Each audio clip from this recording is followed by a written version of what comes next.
আসসালামু আলাইকুম guys, welcome back to my channel. আজকে সকালে ঘুম থেকে উঠে কি করলাম চলো তোমাদেরকে দেখাই। তো প্রথমেই ঘুম থেকে উঠে যে কাজটা থাকে সেটা হচ্ছে আমাদেরকে বেড গোছাতে হয়, বালিশ কাঁথা সব কিছু। তারপরে সকালের ঝলমলে রোদটা দেখার জন্য জানালাটা খুলে দিলাম, একটা ফ্রেশ ফিল হচ্ছিল খুবই। তারপর ভালোভাবে বিছানাটা গুছিয়ে নিলাম। গুছিয়ে নেওয়ার পরে আমরা বাসি ঘরে তো একদমই ভালো লাগে না, সকালবেলা ঘুম থেকে উঠে একটু গোছগাছ না করলে, পরিপাটি না করলে বেশ ভালো লাগে না। তো আমার মেহেন্দি যে টেবিলটা আমি ভালোভাবে গুছিয়ে নিলাম, টেবিলটাকে সব কিছু ঠিকঠাক জায়গায় রেখে দিলাম।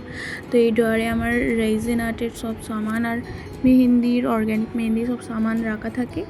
তো তারপরে এই ঘরটাকে ভালোভাবে ঝাড় দিয়ে পরিষ্কার করে নিলাম।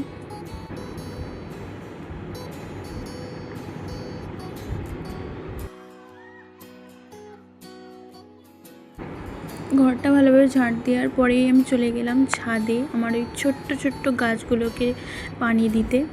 তো গাছগুলো এমনিতেই বৃষ্টি হয়েছিল, সব গাছে তো পানি লাগবে না। তো এই গাছটা আমি বাড়ির ভিতরে ঝুলিয়ে রাখি। তো এই গাছটা অনেক সময় ধরে পানি দেওয়া হয়নি, তো বাইরে নিয়ে নিই। এখানে একটা নটরমণি গাছের সাদা ফুল ফুটেছে, অনেক মিষ্টি লাগছিল, অনেক সুন্দর লাগছিল দেখতে। আর তোমরা দেখতেই পাচ্ছ কতটা ঝুড়ি নেমেছে। এই গাছটা কিন্তু খুবই দেখতে সুন্দর লাগে বাইরে থেকে, যখন এইগুলো দূর থেকে দেখা যায় তো খুবই সুন্দর লাগে দেখতে। আর এই গাছটা, এইটা হচ্ছে একটা পাতাবাহার গাছ, এর মধ্যে ঝুল হয়ে গিয়েছিল, তাই আমি এটাকে পরিষ্কার করে দিলাম। তো এবার গাছটাই পানি দিয়ে দেবো।